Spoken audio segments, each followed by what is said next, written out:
ভাইরে সারাদিন ঘুরলাম, কেউ কাজ দেয় নাই। ভাই মানে আপনি না বললেন আপনার খানদানি ব্যবসায়ী? ভাই মানে এই মিয়া, আপনি কারে ভাই ডাকতেছেন? আপনি নিজের দিকে একবার তাকাইছেন? আপনার কোন দিক থেকে আমার ভাই মনে হয়? এতদিন কই ছিলেন? আপনারা কত খুঁজছি জানেন? কে আপনি? আমার কেন খুঁজছিলেন? কয়েকদিন আগে যে আমি অ্যাক্সিডেন্ট করেছিলাম, আপনি যে আমাকে হাসপাতালে ভর্তি করলেন। ও ম্যাডাম, আপনি কেমন আছেন? আপনার মুখে তো শুকনো শুকনো লাগছে কেন? খাওয়া দাওয়া করেন নাই? রোজা রাখছে ম্যাডাম, এর লাইগা। মাশাআল্লাহ, আমিও নফল রোজা রাখছি।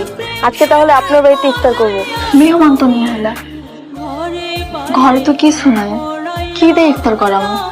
আমি তো সেটা বুঝতেছি না বউ। ভাবি, খাবারগুলো নেন, আজকে আমরা সবাই একসাথে ইফতার করব। ম্যাডাম, আপনি এসব নিয়ে আসছেন কেন? আমি তো কইছিলাম আমি ইফতার করাবো। আমাকে আর ম্যাডাম ডাকবেন না, আমি আপনার বোনের মতো, আমাকে নাম ধরে ডাকবেন। আপনারা এখানে কেন? আপনাদের আসল বাড়ি কোথায়? এইটাই আমাকে বাসর বাড়ি। আমার কিন্তু তা মনে হচ্ছে না। এই বাড়িঘর দেখে মনে হচ্ছে পরিত্যক্ত বাড়ি। আপনারা নিশ্চয়ই কিছু লুকাচ্ছেন। একসময় আমাকে অনেক বড় বাড়ি আছিল, কিন্তু কপালে তো সে এই ভাঙ্গা ঘরে থাকতে হইতেছে।